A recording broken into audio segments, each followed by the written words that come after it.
In 1961, Natalie Wood appeared in two of the most celebrated films of her generation, Splendor in the Grass and West Side Story, in the same calendar year. She was 23 years old. She had already been working in Hollywood for nearly 2 decades. She had already earned an Academy Award nomination. She was, by any measure, one of the most accomplished actresses of her era. She was also, by that point, a person who had almost never been allowed to simply be herself, not as a child, not as a teenager, and not as a woman. Hollywood had been shaping Natalie Wood since before she understood what shaping meant. That tension between the person and the performance runs through every chapter of her life, and it makes what happened to her, in the end, almost impossible to look at directly. She was born Natalia Nikolaevna Zacharenko in San Francisco on July 20th, 1938, to Russian immigrant parents. Her mother, Maria, was a woman of fierce ambition, not for herself, but for her daughter. When a film crew happened to be shooting near their home in Santa Rosa, Maria seized the moment. She introduced young Natalia to the director Irving Pitchell, and within a short time, the family had relocated to Los Angeles. Natalia Zacharenko became Natalie Wood, a name given to her by studio executives at RKO. She was not yet 5 years old. Her first real screen credit came in 1946. By 1947, she was appearing opposite Maureen O'Hara in Miracle on 34th Street, playing a little girl who doesn't believe in Santa Claus and needs to be convinced that wonder is real. Audiences adored her. The irony of that role, a child performing innocence and belief for a paying audience, coached and directed and positioned, would only become more apparent in retrospect. By the time she was a teenager, she had appeared in more than 20 films. Most child actors of her era burned out or faded quietly. Natalie Wood did something rare. She continued to act successfully as an adult.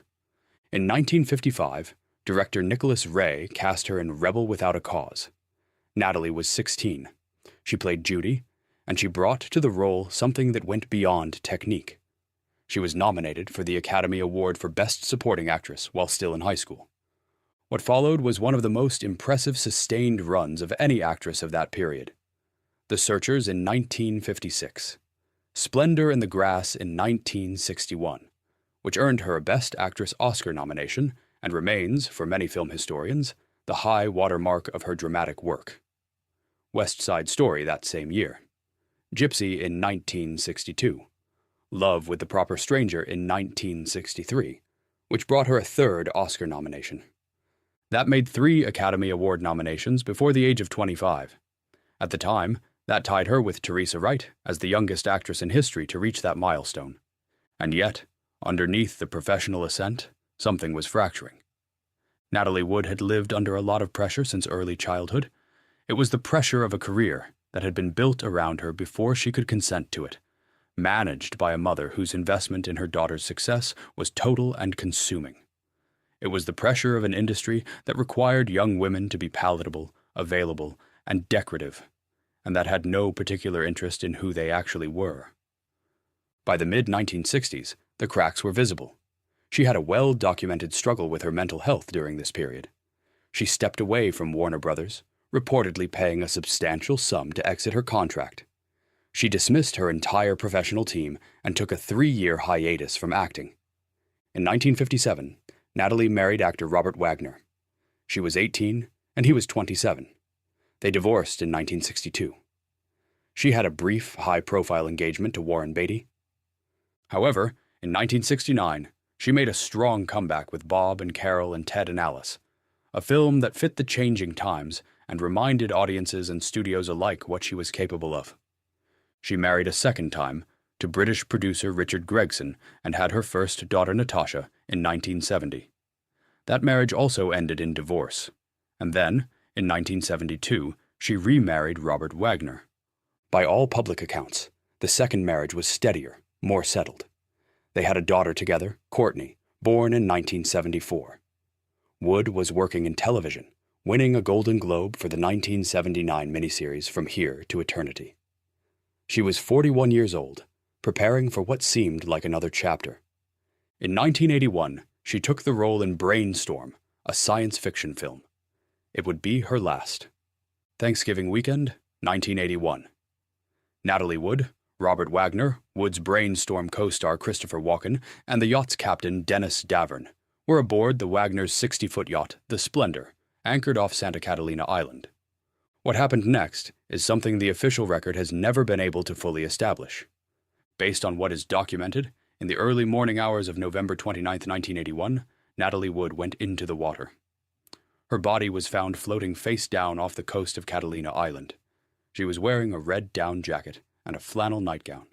She was 43 years old. The original investigation concluded quickly. The Los Angeles County coroner ruled her death an accidental drowning, noting an elevated blood alcohol level and suggesting she may have slipped while attempting to board the dinghy. The case was closed. However, it did not stay closed. In 2011, 30 years after her death, the Los Angeles County Sheriff's Department reopened the investigation, citing new information. Much of that new information came from Dennis Davern, the yacht's captain, who publicly stated that he had given investigators a sanitized version of events in 1981 and that he now believed the original account was incomplete. In 2011, 30 years after her death, the Los Angeles County Sheriff's Department reopened the investigation, citing new information.